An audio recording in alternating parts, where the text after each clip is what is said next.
I have served the Dowager Duchess of Whitford for 38 years, and in that time I have learned three things. First, she is always right. Second, she does not care whether you agree. Third, when she decides something will happen, it happens, and the only question is how long it takes the rest of the world to catch up. My name is Arthur Porter. I am her personal manservant, her shadow, as the household calls me, because I have followed her through every drawing room, ballroom, church, and garden party in the county for nearly 4 decades, carrying her shawl, fetching her tea, and pretending not to hear the things she says about people when she thinks no one is listening. I hear everything. It is my job. The thing she decided in the spring of 1822 was that her grandson would marry the baker's daughter, and the fact that neither her grandson nor the baker's daughter had any idea this was coming was, in her Grace's view, entirely beside the point. The Duke of Whitford, James, the grandson in question, was 31 years old, scholarly, reserved, and so thoroughly uninterested in social events that I had once seen him hide behind a curtain at his own birthday dinner to avoid being introduced to Lady Ashton's niece. He was not rude, he was not cold. He was a man whose natural habitat was a library and whose idea of a perfect evening was a Greek text, a glass of claret, and the absolute absence of other human beings. His grandmother had been trying to marry him off for 12 years. She had produced candidates with the relentless efficiency of a military campaign. Beautiful women, clever women, wealthy women, titled women, women who could sing, women who could ride, women who spoke 4 languages and could discuss Thucydides. The Duke had met them all with the same polite, distant courtesy, and had failed to develop an interest in any of them, and the Dowager, who was 81 years old and not a patient woman, had concluded that the problem was not the candidates but the method. He will not choose for himself, she told me, on a Tuesday morning in April, while I arranged her breakfast tray. He has been given every eligible woman in England, and he has chosen none of them, because choosing requires engagement, and James does not engage. He reads. He thinks. He sits in his library and contemplates the decline of the Roman Empire, while his own line declines around him. I shall have to arrange it. Arrange what, Your Grace? The marriage, Porter. Do keep up. And whom does Your Grace have in mind? She looked at me with the sharp, appraising look she gave to everyone and everything, the look that could assess a drawing room, a dinner guest, or a horse at a glance, and deliver a verdict from which there was no appeal. The baker's daughter. I blinked. In 38 years of service, I had learned not to show surprise, but this came close. Your Grace refers to Miss Flint? I refer to Anne Flint, who has delivered bread to this house every morning for 3 years, and who is the only person in this county who makes my grandson smile. Have you not noticed, Porter? I had noticed. I noticed everything. It was my job. And I had noticed that the Duke of Whitford, who did not smile in drawing rooms or ballrooms or at any of the beautiful, clever, titled women his grandmother produced, smiled every morning when Anne Flint arrived at the kitchen door with her bread. Anne Flint was 24 years old, the daughter of Samuel Flint, who ran the bakery in the village of Whitford, a small, warm, flour-dusted establishment that had been supplying bread to the estate for 2 generations. Anne had taken over the morning deliveries when her father's back gave out 3 years ago, and she arrived every day at 7 with a basket of fresh loaves, a dusting of flour on her nose, and a cheerfulness that was, in a household of 40 servants, who were accustomed to the quiet, scholarly gloom that the Duke preferred, nothing short of revolutionary. She was not beautiful in the way the world measures beauty. She was round-faced, fair-haired, with strong arms from kneading dough since she was 12, and a smile that started at her mouth and worked its way up to her blue eyes with a warmth that made you feel, for the duration of that smile, that the morning was worth getting up for. She laughed easily. She talked to everyone. She knew every servant's name, remembered their birthdays, asked after their families, and brought extra rolls on cold mornings because she said no one should start the day without something warm in their hands. She talked to the Duke. This was the crucial detail. The kitchen delivery route passed the library window, and the Duke, who rose early and read before breakfast, had taken to opening the window when he heard her footsteps on the gravel, and they exchanged a few words every morning. Not long conversations. Anne was working, and the Duke was not a man who sustained long conversations with anyone, but brief, warm exchanges about the weather, the bread, the garden, the book he was reading. She asked about his books. She asked with genuine interest, not the performed curiosity of a woman trying to impress a duke, but the honest interest of a woman who liked knowing things. He told her about Herodotus. She told him about sourdough. He told her about the fall of Constantinople. She told him about the rising of dough, and how the timing mattered more than the ingredients, and how her father said that patience was the only skill a baker needed. Everything else, she said, is just flour. The Duke smiled. Every morning he smiled. The Dowager's plan was characteristic of the Dowager, elegant in its simplicity, devastating in its execution, and entirely invisible to its targets. She announced a dinner, a grand dinner, the first the estate had hosted in 2 years, to which she invited every eligible woman within a 50-mile radius. Lady Catherine Ashton and her celebrated beauty, Miss Pemberton and her political connections, the Honorable Miss Drake and her fortune, Miss Waverley and her accomplishments. 12 women in total, each one selected for a quality that would, in theory, attract the Duke's attention. And Anne Flint, the Dowager said, to the housekeeper 3 days before the dinner, "The baker's daughter, Your Grace. The baker's daughter. Seat her beside my grandson." Beside, Your Grace, the seating, the protocol, Lady Catherine will expect. Lady Catherine will be seated beside the vicar. She can discuss Cranmer. Anne Flint will be seated beside my grandson. Is that clear? It was clear. It was also, by every rule of social protocol, outrageous. The baker's daughter, seated beside the Duke, ahead of a marquis's daughter and a baronet's niece, at a dinner where every woman in the room had been invited specifically to compete for his attention. The housekeeper understood, as I understood, that this was not an accident. This was the Dowager Duchess of Whitford, deploying 38 years of social strategy in a single seating arrangement. Anne arrived for the dinner in her best dress, a simple blue thing, clean and pressed, but unmistakably the dress of a baker's daughter, without the silk or embroidery or pearls that adorned every other woman in the room. She looked, among the 12 elegant, titled, diamond-wearing guests, like a wildflower in a formal garden, out of place and entirely herself. The Dowager received her with the same imperious courtesy she gave to everyone, which was the courtesy of a woman who did not distinguish between a baker's daughter and a countess because she considered herself superior to both. "Miss Flint, you will sit beside my grandson." "Your Grace, I am not certain." "You are not required to be certain, my dear. You are required to be seated." "Porter, the chair." I held the chair. Anne sat. The Duke, who had been standing by the window with the look of a man calculating how long he could endure before escaping to the library, turned, saw Anne, and stopped calculating. "Miss Flint, Your Grace, you are here. I appear to be. My grandmother seated you beside me." "She did. I suspect there has been a mistake." "My grandmother does not make mistakes." The dinner proceeded. The 12 eligible women performed, beautifully, cleverly, wittily, the complex social choreography of a formal dinner. They made conversation. They displayed their accomplishments.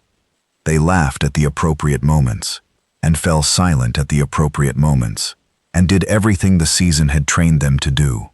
Anne talked to the Duke about bread. She talked about bread because bread was what she knew, and because the Duke asked, and because she was not a woman who performed. She was a woman who was herself, in every room, at every table, under every circumstance, and herself happened to be a baker's daughter, who knew more about flour and fermentation, and the patience of rising dough, than any person the Duke had ever met. She told him about the sourdough starter her grandmother had begun 40 years ago, and that was still alive in the bakery. "It is older than I am, Your Grace, and considerably more reliable."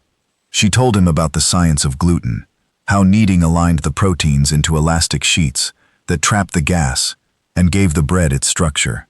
She told him about the difference between English wheat and French wheat, and why the bread in Paris was better, and how her father had once traveled to Lyon to learn the technique and come back and spent 3 months adapting it to English flour. The Duke listened. The Duke listened the way he listened to nothing else. Not with the polite distance he gave to Lady Catherine's discussion of Italian art, or the controlled patience he gave to Miss Pemberton's analysis of parliamentary reform, but with the focused, absolute attention of a man hearing something that engaged his mind fully for the first time all evening. "You speak about bread the way I speak about history," he said. "Bread is history, Your Grace. Every civilization that ever rose did so on grain. Wheat built Rome. Rye built the North. The French Revolution began with the price of bread. If you want to understand a people, do not read their philosophy. Read what they ate." The table fell quiet. Not the dramatic silence of a ballroom confrontation. The quieter, more devastating silence of 12 elegant women, realizing, simultaneously, that the baker's daughter was the most interesting person at the table. The Dowager caught my eye across the room. She did not smile.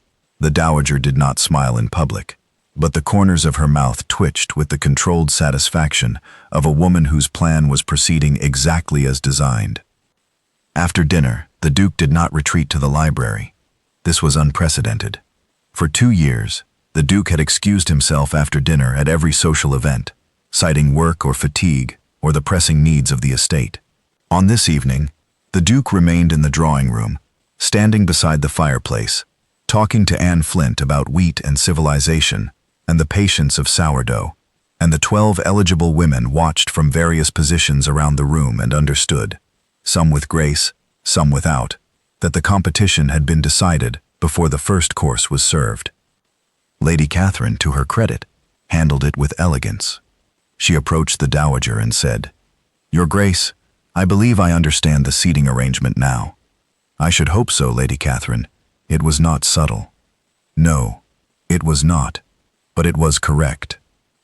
The Dowager inclined her head, the highest compliment she paid to anyone, and Lady Catherine returned to the vicar, and the evening continued. And the Duke of Whitford stood by the fireplace with flour on his cuff, from where Anne's hand had brushed his sleeve, and he did not notice the flour, and he did not notice the room, and he noticed nothing at all except the woman beside him, who was telling him about the patience of rising dough. He called at the bakery the next morning. He bought bread, 2 loaves the same as the estate order, and he stayed for an hour, sitting in the warm, flour-dusted back room while Anne worked, and he watched her knead dough with the strong, rhythmic, practiced movements of a woman who had been doing this since she could stand, and he talked to her about Herodotus, and she talked to him about hydration ratios, and Samuel Flint, Anne's father, who was a shrewd man and a good baker, and who had seen many things in his 60 years, watched from the corner and said nothing, because some things do not require commentary. The Duke came every morning after that, every morning at 7, the same time Anne had been arriving at the estate. The Duke walked to the bakery, bought bread he did not need, and sat in the back room talking to the baker's daughter. The village noticed, the county noticed, the Dowager noticed, and said to me, over her breakfast tray, "He is courting her, Porter. I told you. Your Grace is always right." "Yes, I am. Pour my tea." On the 3rd morning, the Duke brought Anne a book, not Herodotus, a slim volume on the history of French bread-making, which he had found in his library, and which contained a chapter on the very technique Anne's father had traveled to Lyon to learn. Anne held the book with flour-dusted fingers and read the first page aloud, translating the French as she went. Her French was rough but game, and the Duke corrected her pronunciation gently, and she corrected his understanding of the baking terminology firmly. And Samuel Flint, watching from the corner, turned to me. I had accompanied the Duke, as I accompanied the Dowager everywhere, and had now extended the courtesy to the courtship, and said, "They are going to be impossible together, aren't they?" "I believe that is the intention, Mr. Flint."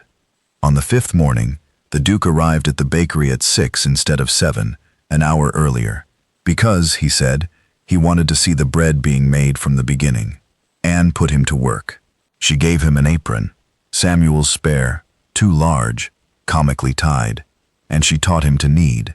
His first attempt produced something that looked less like bread dough and more like a failed scientific experiment, and Anne laughed so hard she had to sit down. And the Duke of Whitford, who had never been laughed at in his life, and who had spent 31 years being treated with the reverent distance the world reserves for men of fortune, laughed with her, freely and without reservation, and I understood, standing in the doorway of a bakery at 6 in the morning with flour settling on my good coat, that the Dowager Duchess had been right about everything. The village watched the courtship with the delighted interest of people who had known Anne Flint her entire life, and who approved of anyone who made her happy, even if that person happened to be a duke.